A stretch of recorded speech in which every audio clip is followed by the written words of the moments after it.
What's up? It's Chris from StonefoxMedia, and there are things that need to be addressed today. Things that need to be addressed.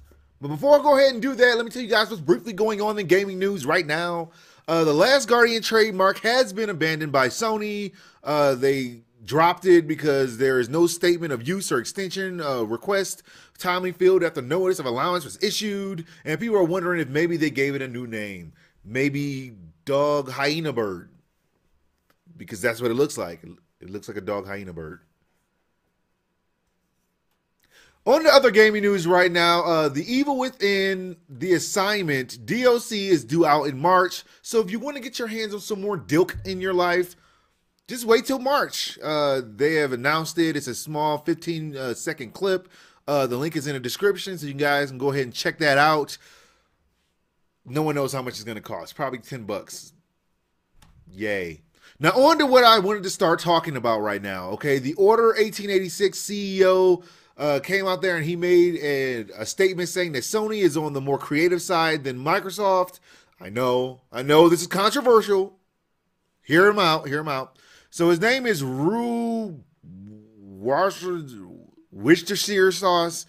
And he said in a bold statement regarding the difference between philosophy with Sony and Microsoft in an interview posted on God is a Geek, says that Sony is actually very different. Microsoft makes great games when it comes to things like Gears and Halo and games like that that have a huge impact on how we perceive and play games. That's him kissing butt. He's kissing butt. Right there, the butt is being kissed. But then he says, but Sony is more on the creative side. They do games for other purposes. I think that, they have their own doctrines to live by. The Order for us is not an answer to a hole that was there. It's more like a great idea. And blah, blah, blah, blah, blah. Okay, look, I think you all got the gist of it. Basically, he's saying that Microsoft makes dude bro shooters like, dude bro, did you play that game? Yeah, dude bro, did you play it too? Yeah. They make dude bros. And when it comes to Sony, they make a lot more creative games. And unfortunately, I must agree with them slightly. Because when it comes to the whole entire total IPs, Sony has more diverse IPs. Okay, I mean, Microsoft has like Halo and like Sunset Overdrive and, things that are like, dude, bro. And for the most part, their IPs like Fable, or was it like as an honorable mention? People didn't like Fable 2 that much, but still, that's on the side of what they got. When you look at Sony's side, they go way back. They go way back to like Legend of Dragoon. So they've been doing this for a minute. Okay, although those were produced by other people, but still, they're all into Sony's IPs, and then like even going forward with their own, gaming studios, what was that last game they just played? That game from Sucker Punch, you know what I'm saying? They have a lot of great games on their side that, are more creative. I'm sorry. People aren't going to like it. The only bad part is that you kind of work for Sony, so no one's going to believe your opinion. So shut up. That's all I have to say about that. I'm sorry. I do. And speaking of the Order 1886, a lot of people have been complaining about the game's length. Videos have leaked on YouTube and things like that saying that the game's length is about 5 hours, which is very, very low. But one of the things that pissed me off was an article that came from a writer, Carlos Ovalle.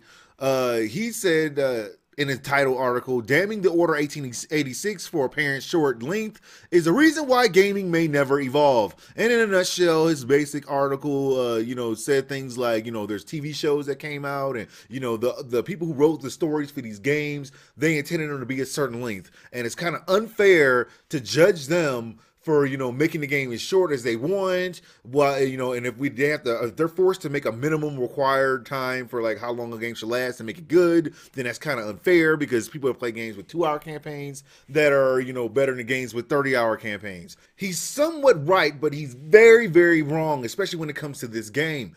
If you look at the hour length on it, okay, the game may be as beautiful as they want it to be, but the hour length is at 5 hours, and there's nothing else beyond that. There's no multiplayer. There's nothing else. You play this game, that's it. Imagine that, $60. Here's my $60. Play a game for 5 hours, and that's it. That is a problem, especially when it comes to this game. It can be visually stunning. I know that this game is visually stunning. A lot of people give it like kudos up the butt for looking so pretty. That's awesome.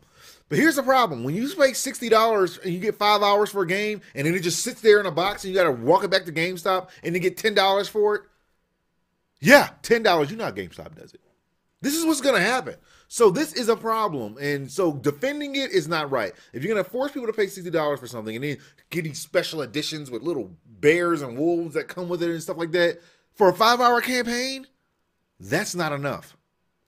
And in my final bit of gaming news right now, Battlefield Hardline, and this is ridiculous, has confirmed dinosaurs are going to be in the game. Dinosaurs. Well, not necessarily.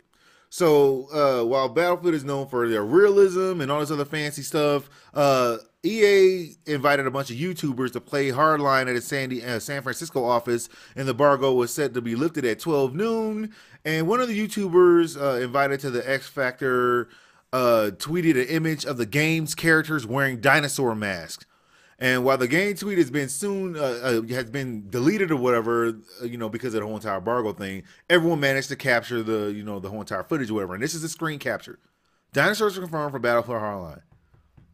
Look at it. Dinosaur heads on people. That's it. Just dinosaur masks. Look at the dingy quality of this screen capture. Now, a lot of people are going to be like, why do you keep saying the game is ashy? Because it's ashy. Let me explain to you what I see whenever I look at Battlefield Hardline. That's what I see. Straight up ash. Look, I'm not lowering the resolution on this. This is what you see. Let me blow it up for you. It's an ashy, dingy game. And look at it. You're trying to clean your screen right now. You're like trying to scratch the dirt off. Get Windex. It's not going to work. This game is dusty and ashy.